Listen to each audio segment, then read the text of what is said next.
ओम नमः शिवाय। श्री शिवाय नमस्तुभ्यम।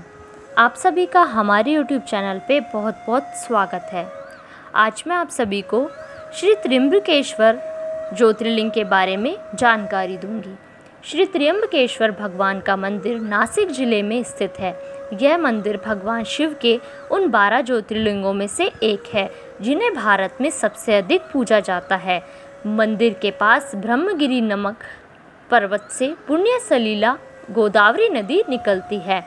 उत्तर भारत में पापनाशिनी गंगा का जो महत्व है वही दक्षिण में गोदावरी का है। जिस तरह गंगा अवतरण का श्रेय महातपस्वी भागीरथ जी को है, वैसे ही गोदावरी का प्रवाह ऋषि श्रेष्ठ गौतम जी की महान तपस्या का फल है, जो उन्हें भगवान आशुतोष से प्राप्त हुआ था। बृहस्पति के सिंह राशि में आने पर यहाँ बड़ा कुंभ मेला लगता है और श्रद्धालुजन गौतमी स्नान में गंगा में स्नान कर तथा भगवान श्री त्र्यंबकेश्वर का दर्शन कर अपने को कृतकृत्य मानते हैं। शिव पुराण में वर्णन है कि गौतम ऋषि तथा गोदावरी और सभी देवताओं की प्रार्थना पर भगवान शिव ने इस स्थान पर निवास करने का निश्चय किया और त्र्यंबकेश्वर नाम से विख्यात हुए।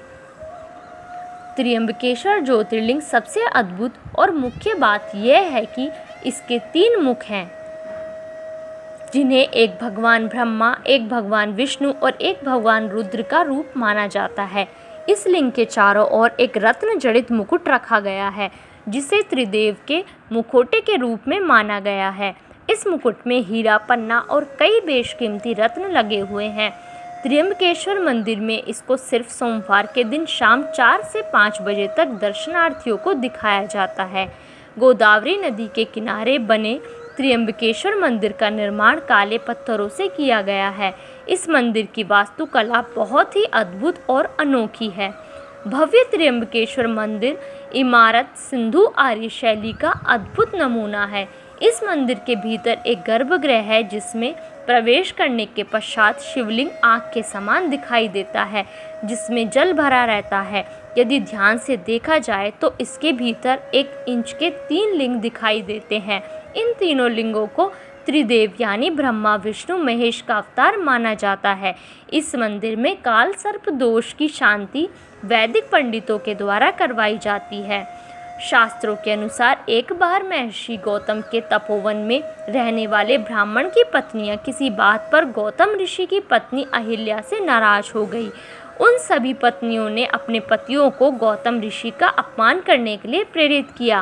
उन ब्राह्मणों ने इसके लिए भगवान गणेश की आराधना की। उनकी आराधना से प्रसन्न होकर भगवान गणेश ने उनसे वर मांगने को कहा। उन ब्राह्मणों ने कहा, प्रभु किसी प्रकार ऋषि गौतम को इस आश्रम से बाहर निकाल दीजिए। गणेश जी को विवश होकर उनकी बात माननी पड़ी। तब गणेश जी ने एक दुर्बल गाय का रूप धारण करके ऋषि गौतम के खेत में जाकर फसल खाने लगे। देववश गौतम वहां पहुंचे और तिनकों की मुट्ठी से उसे हटाने लगे। तृणों के स्पर्श से गौ पृथ्वी पर गिर पड़ी और ऋषि के सामने ही मर गई। उस समय छिपे हुए सारे ब्राह्मण एकत्रित होकर गो हत्यारे कहकर ऋषि गौतम का अपमान करने लगे। ऐसी विषम परिस्थिति को देखकर गौतम ऋषि उन ब्राह्मणों से प्रायश्चित पूछा। तब उन्होंने कहा, गौतम तुम अपने पाप को सर्वत्र बताते हुए 3 बार पृथ्वी की परिक्रमा करो, फिर लौटकर यहाँ 1 महीने तक व्रत करो। इसके बाद इस ब्रह्मगिरि पर 100 बार घूमो, तभी तुम्हारी शुद्धि होगी। यही है ना कर पाओ तो यहाँ गंगा जी को लाकर उनके जल से स्नान करके 1 करोड़ पार्थिव शिवलिंग से भगवान शिव जी की आराधना करो। इसके बाद फिर से गंगा जी में स्नान करके पुनः 100 घड़ों से पार्थिव शिवलिंग को स्नान कराने से तुम्हारा उद्धार होगा। गौतम ऋषि ने इस प्रकार कठोर प्रायश्चित किया। इससे प्रसन्न होकर भगवान शिव ने उनसे वर मांगने को कहा।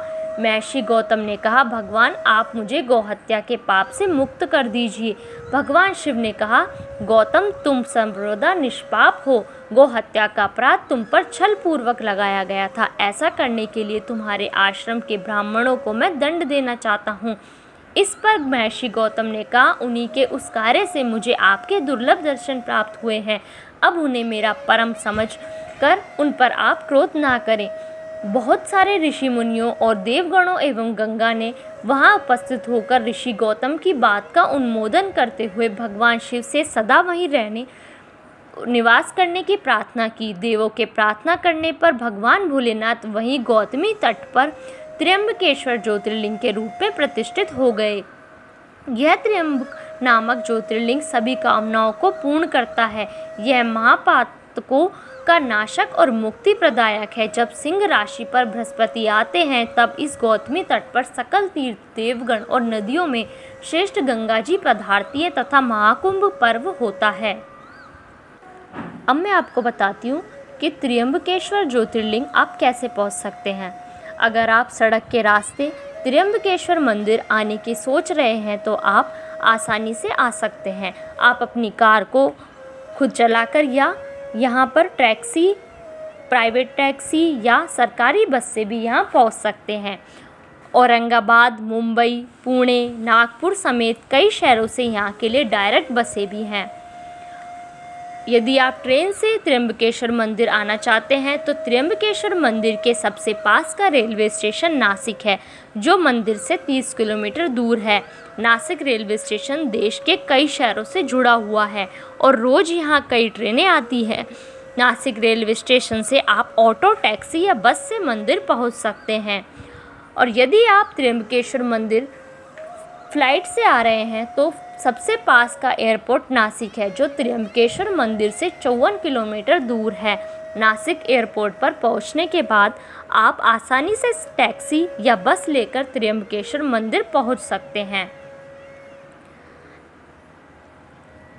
धन्यवाद। इस वीडियो में बस इतना ही। प्लीज़ आप मेरी वीडियोस को लाइक कीजिए, शेयर कीजिए और मेरे चैनल को सब्सक्राइब कीजिए।